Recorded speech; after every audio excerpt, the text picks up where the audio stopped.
Hey guys, Delta here, and it's been a while since I just sat down in front of my microphone and done, a good old-fashioned commentary, so I am due.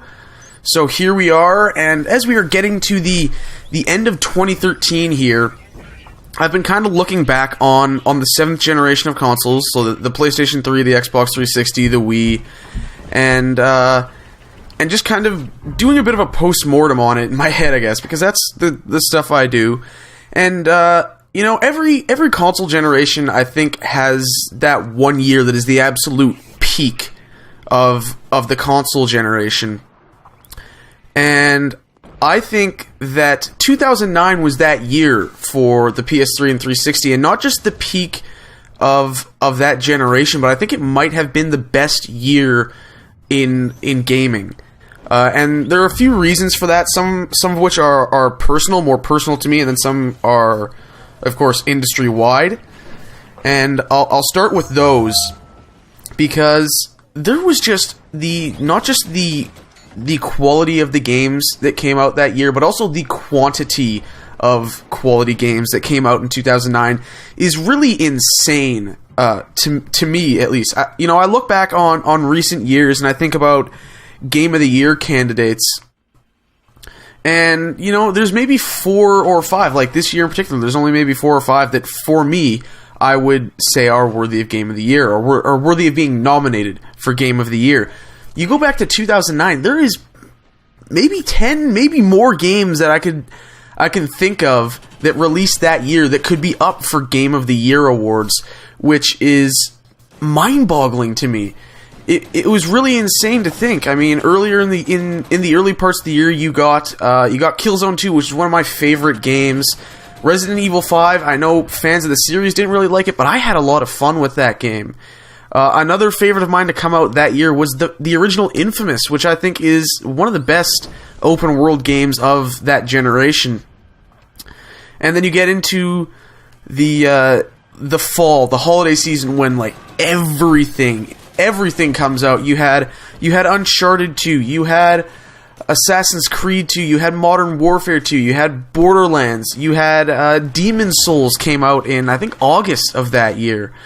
There was so many just top-notch AAA titles to release, and it really was. And even when you go take a step down from kind of the Game of the Year candidates, there were still a lot of fantastic games to come out that year.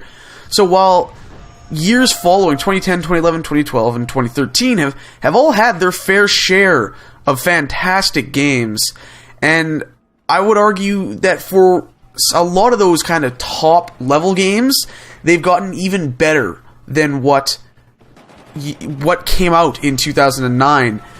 But just, it's insane to think about the sheer quantity, the number of fantastic games that came out that year. Like I've said, Killzone 2 and Infamous are a couple of my favorite PlayStation 3 games ever. Assassin's Creed 2 I rented after not enjoying the first that much.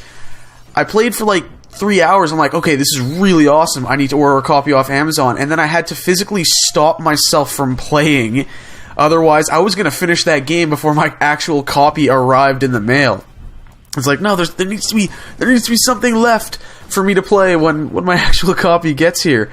Of course, Modern Warfare 2 was it was a fantastic game until people started abusing perks.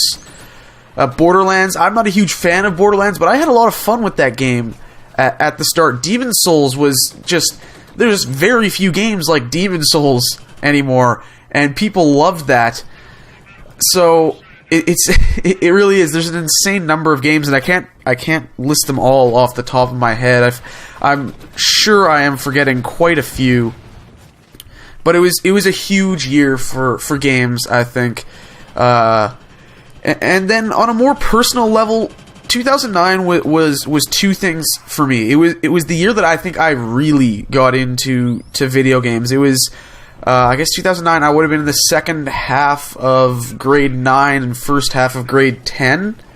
So at this point, I was kind of thinking about what I wanted to do after school, and at the time, I had really settled on game design. I thought that was what I was going to do. Unfortunately, or I guess I shouldn't say unfortunately, but it didn't turn out that way for various reasons. And you know, so at that point, I really started to pay attention to things. You know, reading up on news, keeping up to date on everything that was going on in the world of video games. But not just that, 2009 was the year I started making YouTube videos, which is obviously a big thing, because here we are nearly 5 years later, and I'm still here making videos. And honestly, I'm still enjoying it. I'm still having fun doing it, and it really is crazy to think about where I've ended up because of this. Because if I didn't do YouTube, I think I would have been very, very different. I mean, for me, YouTube, doing commentaries, doing stuff like this has really improved my speaking skills. I couldn't do public speaking. Go back 10 years ago to when I was 9 years old, grade 4. I couldn't get up in front of a class of 30 kids and do my speech without breaking down and crying because my stage fright was so bad. I couldn't.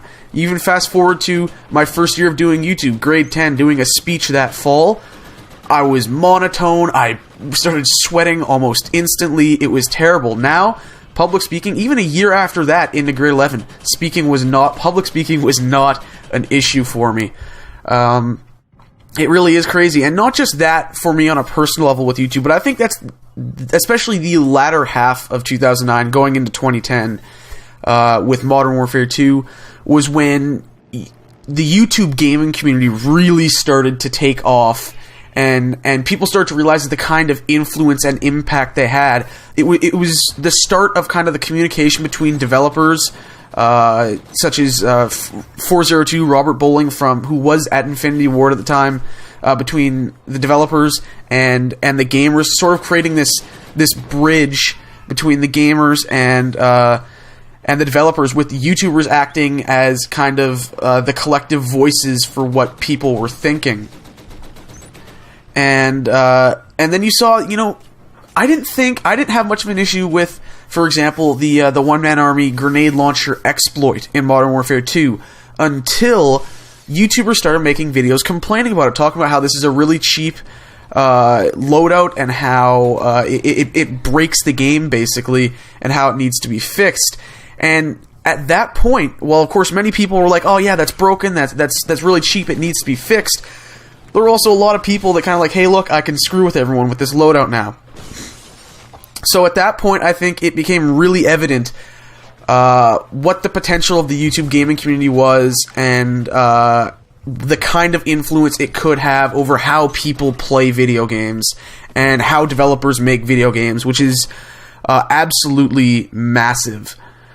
But this video is about to wrap up here shortly, I believe. So that's why I think for me personally and overall for the industry, I think 2009 was absolutely the peak of the 7th generation of consoles, and I think one of, if not the best year ever in video games.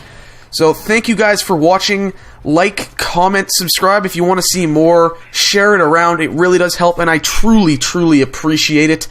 Remember, Killzone Shadowfall weapon guides go up Friday mornings, so those are still going, not going anywhere anytime soon. Again, thanks for watching. I hope you enjoyed this video, and I'll see you guys next time.